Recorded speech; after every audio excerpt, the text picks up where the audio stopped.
My next guest is world-renowned. Last year, the mayor of New York City and First Lady awarded the Brooklyn Navy with her own day in New York City.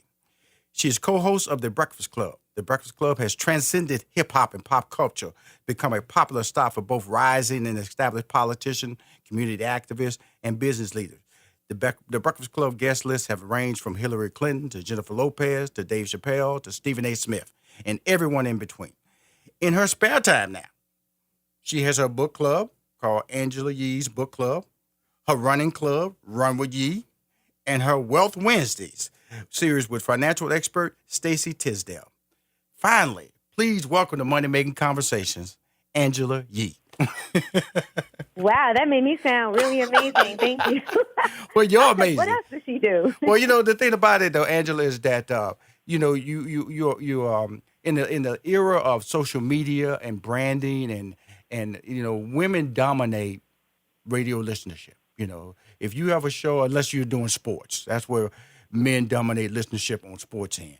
And I produce so many fantastic morning shows, and I know the value of a female and their positioning on the show. You're on there with two very dominant men. What do you feel your role is on The Breakfast Club? I think, and we are very clear about what our roles are, but for myself, I would say that my role is the person that brings the facts. I'm the one that gets there earlier than everybody, does the research, presents the stories, and does probably the most prep for when we have interviews. I'm also the one that brings it back in when things get off track. And so people always look at me as the person that, the sane one. Mm-hmm. Well, but that's really funny because, when I look at lip service, you're kind of not sane on that show, What's funny is I still am kind of like the Barbara Walters on lip service because my experiences are nowhere near as crazy as the ladies' experiences on there. I'm probably the one that is the most tame out of all of us. People would say that all the time. And people also say, well, Angela doesn't tell us her experiences. Right. And I always look at it like, well, I'm here every single week. You guys know me from The Breakfast Club. I'm trying to learn more about other people. Right. But I also feel like I have always been somewhat conservative when it comes to my own sex life. So if I want to be honest, everybody's not a freak. A lot of people are conservative also. Absolutely. And we love to learn about new things. Absolutely. And that's why, it's called fantasy. You can have a fantasy and you can have reality.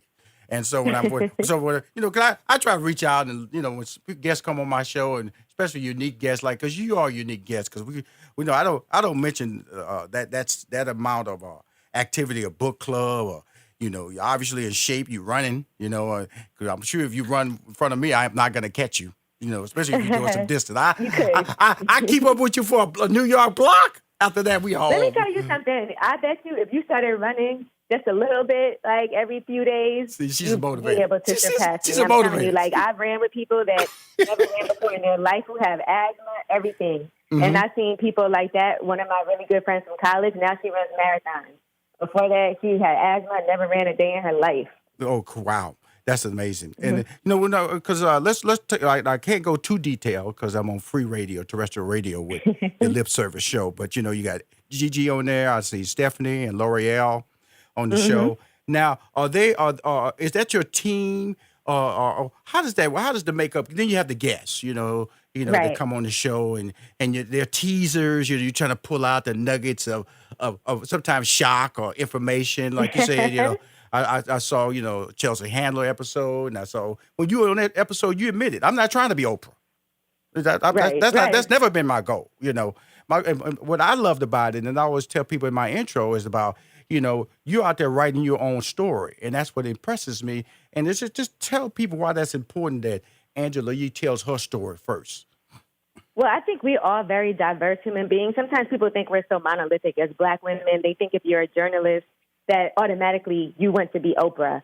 We all respect Oprah, of course. There's no denying what she did and what she's created is amazing, her whole empire. But that doesn't mean that's who I'm modeling myself after. Mm-hmm. And there's nothing wrong with that. I think that people think, oh, you're going to be the next Oprah. And that's not always what it is. For myself, I could never be the next Oprah because that's just not the lane that I'm in. I've never been I've never done interviews like she has. Like I do sometimes have a dirty mouth. I come from Sirius Satellite Radio. Mm-hmm. And as you know, it was very uncensored. I was on a hip hop station Mm-hmm. that was very male dominated. I think it was like 80% males that listened. Right, you know, right, so I right. think Mm-hmm.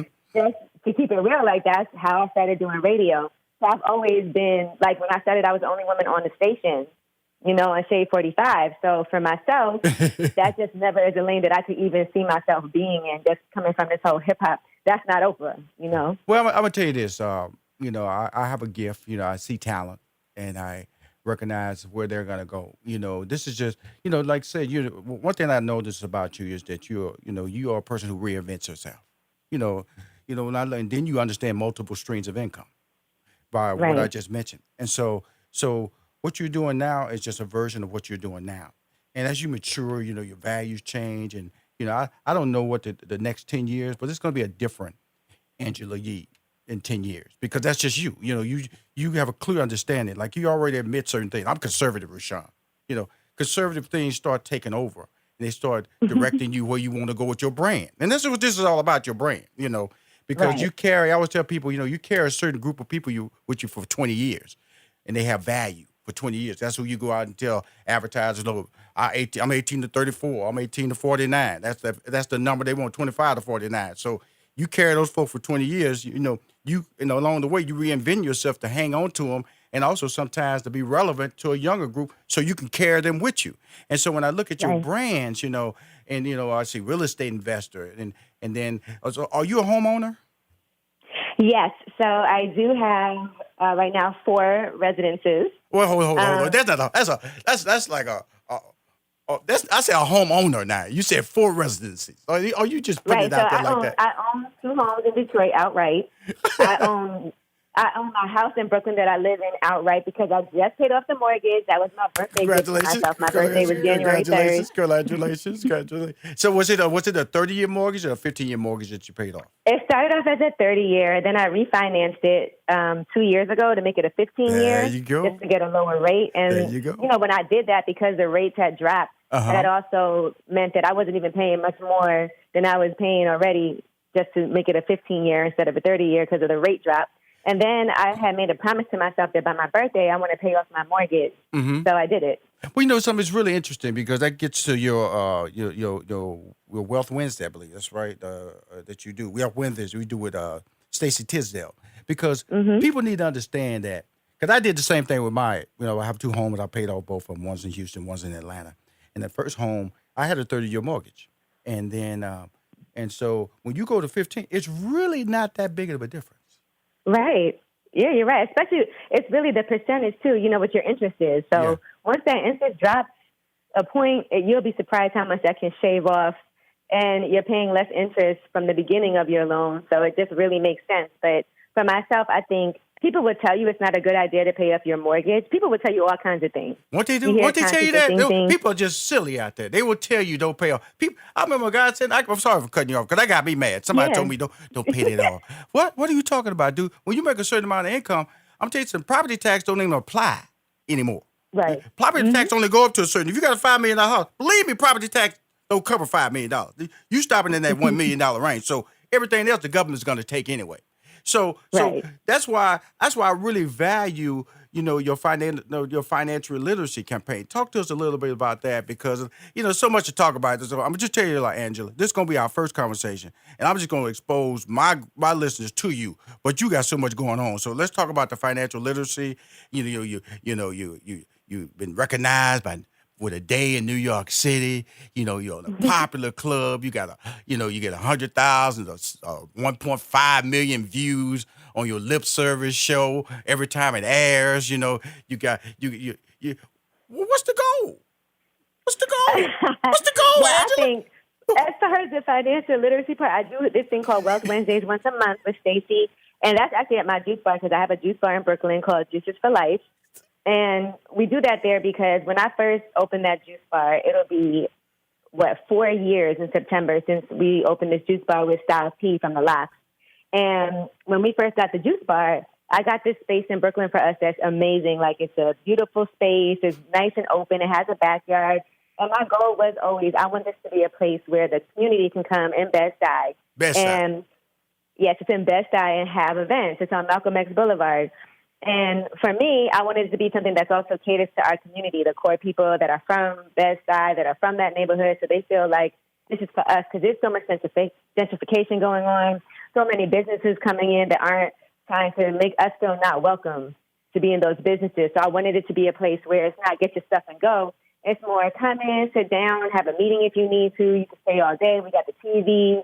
It's a little lounge area in the front. Oh, what do you want to do? You want to have a baby shower here? You need to have an event. Great. We set all kinds of things up for people. So I started Wealth Wednesday just because I wanted to have something that was free for the community, that was also empowering them to know that they can be successful and can make money and can be homeowners and can have great credit. Now, here's the thing about it, how times change. Because, a little background on me, Angela. I moved to New York in '88 to be a stand-up comic. I wanted to be the next, And Eddie Murphy was hot out there. Richard Pryor, of course, was always hot. And I remember I took the subway, and I got off at Bed-Stuy. Okay. I thought I was in another country. She know what I'm talking about. She wasn't opening up no juice bar back in '88. I can tell you right now. and it just shows you how that whole community has moved itself forward, and how that's why you have a basketball team there now. And I always say the interesting thing about New York is that everybody, Manhattan gets all the hype, okay, but Brooklyn's its own city. You don't even have to leave Brooklyn to have a great life. Brooklyn stands alone. They ask you where you're from. You don't say New York. You say Brooklyn. See what I'm saying? So with pride, though. Well, I like her pride. She got pride. But you know something? Brooklyn and you know I'm an ambassador for the Brooklyn Nets also. So let's just make no. sure. I'm tell you something, Angela. Let me interview you. Okay, don't you be jumping ahead. That's my question for the next break. Okay, I got all that down here. You brought up the Nets, so I had to go there. Because that's what you do. But we're gonna come back on the next break. I got a lot more to talk to you about, Angela, I am a fan of yours, and also know that I just want to let you know that keep doing what you're doing. This whole multiple streams of income, being able to understand that the community comes first. That's your brand, and also the fact that you are a female that represents being you, and being strong, and having a voice that delivers a message that's equal for everybody. That's important, and I want you to maintain it. We'll be back with more money making conversation with the star of the Breakfast Club, Angela Yee. Hi, this is Rushion McDonald, and you're listening to Money Making Conversation. I'm talking to a guest. I'm trying to figure out how she had time to call my show. I really am. When I start looking at the credits, and all, first of all, okay, I gotta ask you. Okay, you this busy. The social life. Are you out there dancing? Are you party? Are you dating? What's going on? I don't know that side of you. I just got because you're so busy. Can you sneak a little information in on Money Making Conversation about that balanced life? Absolutely. The fortunate thing for me is even though I do a lot of work, a lot of what I do is fun. Yes. And so I do end up going out. Like my birthday just passed. I have like 5 birthdays coming up. I have to go to Miami. I have to go to New Orleans. I'm going to L.A. I have 2 parties in New York. So it's a lot of things that I have to do. But that's a great time for me to catch up with people. So my friends know if I want to see Angela, I might have to come to one of these events that she's doing. But fortunately, most of the time, they're good, fun events. So they enjoy it. And a lot of my friends are people I grew up with, so they're not the ones that go out a lot. Right. It's like an event when they go out. For me, going out is work. For them, it's fun. So I love the fact that I can go to Essence Music Festival, and my friends can come out there and meet me, and they can all come to the parties for free. Right. Have bottles and have a good time. For me, it's work, but for them, it's like, this is amazing. This is so much fun, and I love that. Like, I love that I can have access. Like, I go to the Nets games, and I could bring a friend with me or a couple of friends. We could be in the suite. It's just access to things that it's great when you can see other people appreciate it. Well, it's really interesting because, I'm a kind of a loner guy. I just go out there, and I built my brand by myself in the sense that I had nobody around me. And I had my friends from college. I flew them in from town. I'm a member of Omega Psi Phi fraternity, so they pledged with me. And then they walked into my house, and they were stunned. They went, okay, you live here. And to me, it was like normal. Mm-hmm. And it was for the first time I had people that were really appreciated what I had accomplished, and I never had that because usually, my world is like this. So when I hear what you're saying, I got to experience that. So we're gonna hook up on the Super Bowl in my house in Houston, And he gonna Maria Taylor from ESPN. She gonna do an event in my on my property for her girls Right. program. And so I told one of them, bring your daughter down and y'all can hang out, spend the night. So I'm catching up with that part of what you're doing, and I admire that you're saying that you're doing it because I was just out there grinding, and that's one of the things I Hmm. talk about on the show is that what's your balanced life? When you stop, when you start remembering there's other things out there besides the hustle. Yeah, my best friend just over Christmas break was like, "You need to read this book, Essentialism." I think is what it was called. Look, I've been so busy I haven't read it yet, but it's stuck in my mind because she was telling me, Angela, you say yes to too many things, and it is just you're not ever going to accomplish the things that are the most important to you because you're spreading yourself so thin. Right. And she was telling me if somebody asks you to do something and you think, okay, yeah, don't do it. But if you think, hell yeah, that's what I want to do, then that's what you should do and only do those things. And stop overcommitting yourself to things that don't make your spirit say, yes, absolutely 1,000%. So Right. Now, that is something that I'm working on because I do spread myself really thin. Every time something I feel is a good opportunity comes up, I feel like I jump at it. But I also am good at having boundaries as far as if I have obligations with my family, my close friends, that always takes precedence over everything. Okay, cool. Now, I want to get to some of the business that I want to make sure we promote the fact that you're owner of the Fresh Juice business and is online at www.drinkfreshjuice.com. What exactly is that? Okay, so I started that business about a year ago, and that's like a delivery press juice business, all organic, non-GMO, vegan. But we are now restructuring that business. We brought in some other additional partners.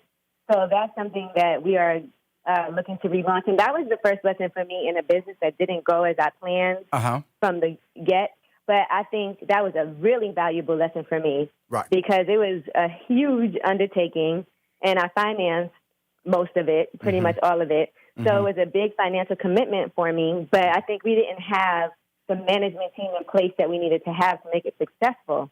So it was a matter of us just humbling ourselves and being like, if this has to work, this is what we need to do. And that was a new experience for me because the juice bar worked out great. It's still going well.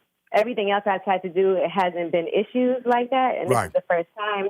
But it's not a failure. It's more like, okay, I see what worked and what didn't work. So now it's time for me to figure it out moving forward. Absolutely. So, you said something really important in your conversation. You were saying, basically you were trying to do it all by yourself. What is the Yee team? Who are the Yee team? You're supporting people that are key. Because I remember I was managing Steve Harvey. I had a team. I had like 15, 20 people, or when you core it down, like 4 people I counted on, And so, I definitely don't have that many people. Right. And so, and then, when I started branding and building my own brand, I was doing it by myself and was confused, because I couldn't make it happen. Then I just started calling on people who understood who I was and could be. That's important to have people who envision you can do more, because you can't have people around that go, you gonna do that too? You can't ever have those people around. You gonna do that too. That means they worried about work. See, you can't ever have people around you that worry about work. No lazy people. Oh, them people right there, they'll put up a stop sign in a minute. Oh, I'm tired. Oh, that's early. Anybody around you talking like that, please fire them tomorrow, Angela. Because I'm telling you something. I agree with that.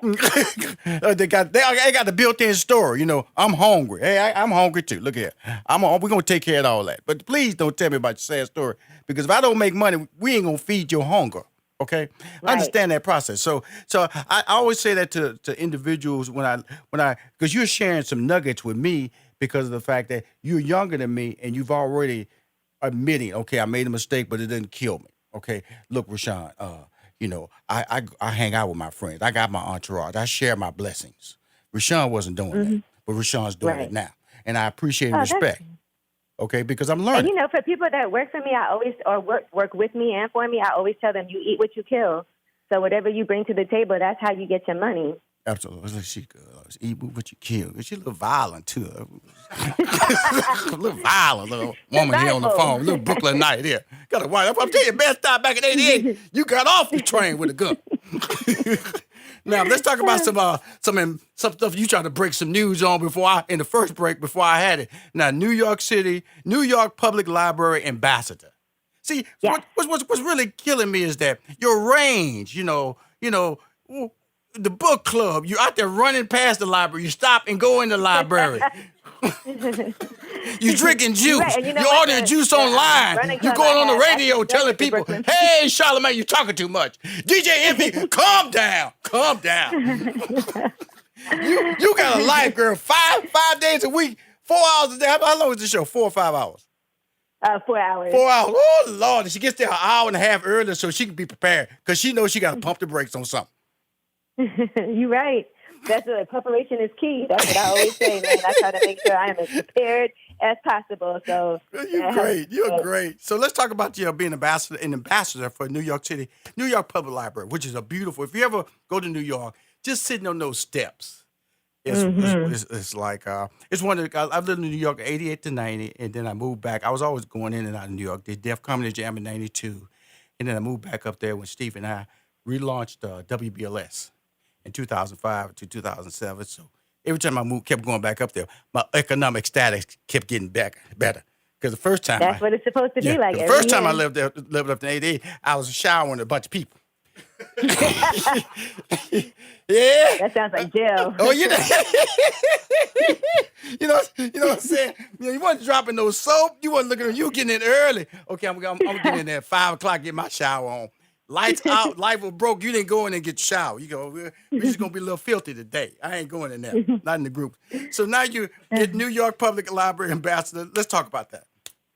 Yeah, it's the first time they've ever had a New York Public Library ambassador, and I'm very blessed that they chose me. So the way that works is I help promote a lot of things they have going on, because at the library, it's not just books. They have a lot of services that are free that they offer for people too, and it's an amazing place. Like, I grew up always going to the library, so for myself, I'm a huge reader. I read books all the time, and I already had a book club, so it's just a natural synergy. But I've just started a book club last year. We started this, and we've been talking about it for a while for the public schools in New York. So what we're doing now is we're trying to get kids to read more. So now I'm reading all these young adult novels, and we're doing these book clubs with the high schools to teach kids that reading is cool. Right. I know a lot of times kids are on social media. They're reading Twitter. They're reading Instagram. But they're not really reading books like they should be. Are you familiar with the pencil program up in New York? Are you familiar with that? Which program? The pencil program. It's about literacy. It's about. If you don't mind, I'd like to connect you with them. You know. Oh, that'd be amazing. Listen. Because the more kids we can get to come out, because you'll be a teacher, a principal for the day in the school, and Brooklyn, the different boroughs and stuff like that. I remember when I had Steve up in 2005, Steve Harvey back then. He was part of the principal or the pencil program. It's called Pencil, PENCIL program. You sound like you're perfect based on everything that you're doing. You should be involved with that. So I work with your people because, like I said, you're uniquely special because of the fact that you give back so many different ways, and then on the fact, because I know time. I know. I'm gonna tell you something, y'all.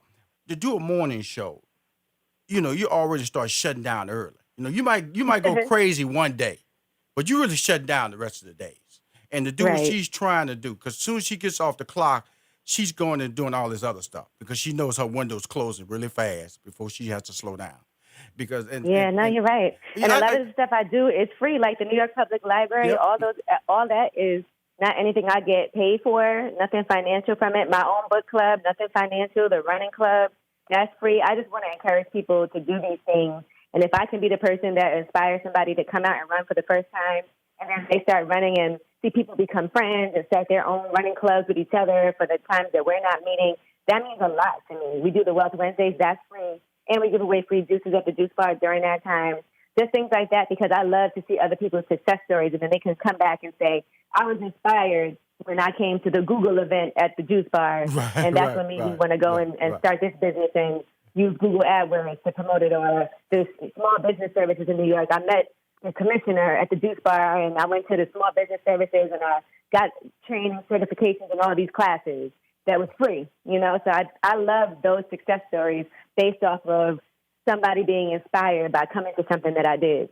Wow. Let's talk about one of your last honors, first ever global ambassador for diversity, inclusion, and community engagement for Brooklyn Sports and Entertainment, which includes the Barclays Center, Webster Hall, and the Brooklyn Nets.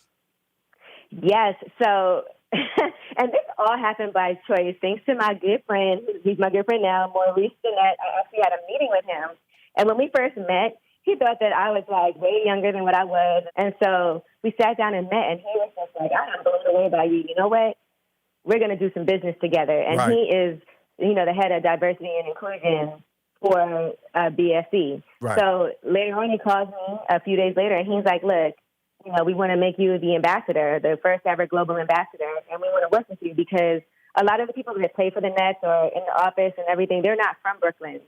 And it is important for a sports team like that and for an organization like that to have really heavy ties in the community that they're in. Right. And so that's really what my role is now moving forward. And they have new ownership. It's been amazing. Well, what's amazing is that, you had, 40 minutes from me.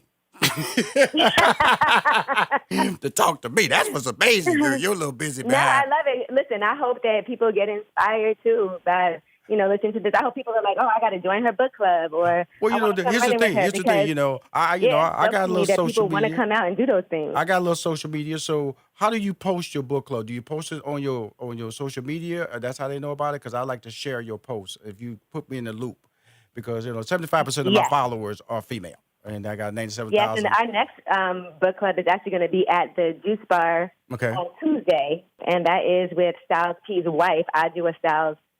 She has a book out, and that's based on her daughter. Her daughter actually committed suicide. This is powerful. So my whole thing, I got to come to a close here with my good friend, my running buddy, my talking buddy, my reading buddy, my eating buddy, my I hold you juicing to buddy. that. That means we got to run together. Okay. Oh, hey, okay. So you see, let's get you in pencil Why are you first. stuttering? We're gonna run and get you in Listen. pencil. That's what we're gonna do. We're gonna run. Hold on. We're gonna When are we going to run? Because We're gonna run and get you in pencil. Pencil. We're gonna change some kids. And we're gonna run over there and eat and get some juice. And and then we're gonna run over there in the library. And then we're gonna maybe before the season out, we're gonna run over there and get some nets. We are gonna run together, and we're gonna post some videos. I love her. So get that flyer to me so I can post it for Tuesday, so I can let people know. Everybody already know. I was not being facetious. You are world renowned. Don't change. And again, I want to say just a quick thank you for supporting our HBCU campaign that Stephen A. Smith and I put together. I don't know if you know this, but we registered 1,200 students on the spot for HBCU schools. 457 of those students received scholarships, full and partial, that totaled $3.9 million. Y'all are so amazing. That was part of it. Don't just say y'all. Those videos went viral. You guys were a key placement for us when we went on the show, and just let young people know this had value in their life, and we're gonna do it again. Which means that I'm coming back for you, Miss Do It All thing. Do it all. I hope so. To come on down and just talk to these young people, because a lot of people on board now to really make it right, So, but again, thank you for your time, Angela. Appreciate you. You will be hearing from me. But remember, Pencil. I got to get you involved with Pencil. It's the biggest program in New York City about literacy, and your brand needs to be associated with it, okay? I agree with you. Thank you. I appreciate it. We talk soon. Bye-bye.